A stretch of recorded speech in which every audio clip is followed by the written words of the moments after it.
through meetings with the public, identifying what form of local municipal government do you want. The most common one in Florida, including virtually every incorporation I've seen since 1985, went with this council manager form of government, which is what Punta Gorda has. There was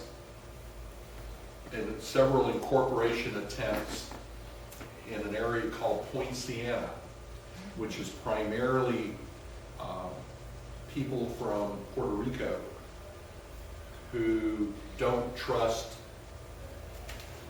public servants. So they want a strong mayor form of government rather than a professional city manager because of their experience from their homeland, as it was explained to me.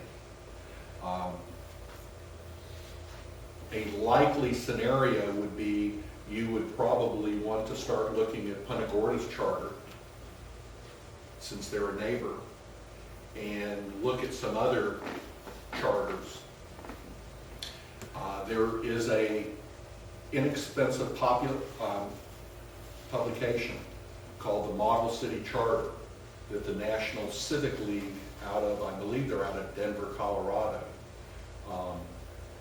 that has been around. It's been kind of morphed over 100 years, and the 8th edition of it is the most recent one. And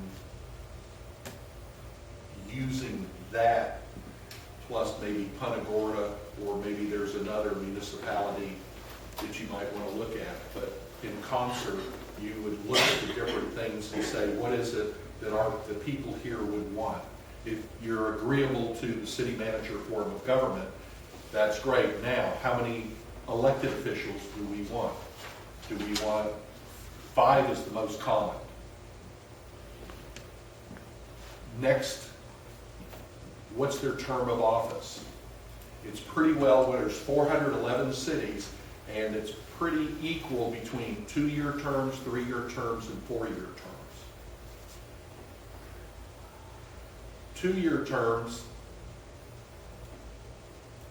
some people say, we want 2-year terms in case we want to get rid of them. It's kind of starting with a negative opinion. It's sort of like Congress. They have a 2-year term, and they're constantly running for office. And don't, a 4-year term, you're not constantly doing it. And you can have staggered terms where every 2 years during the major election, you could have the election. These are the kind of things that you're going to be looking at in the charter.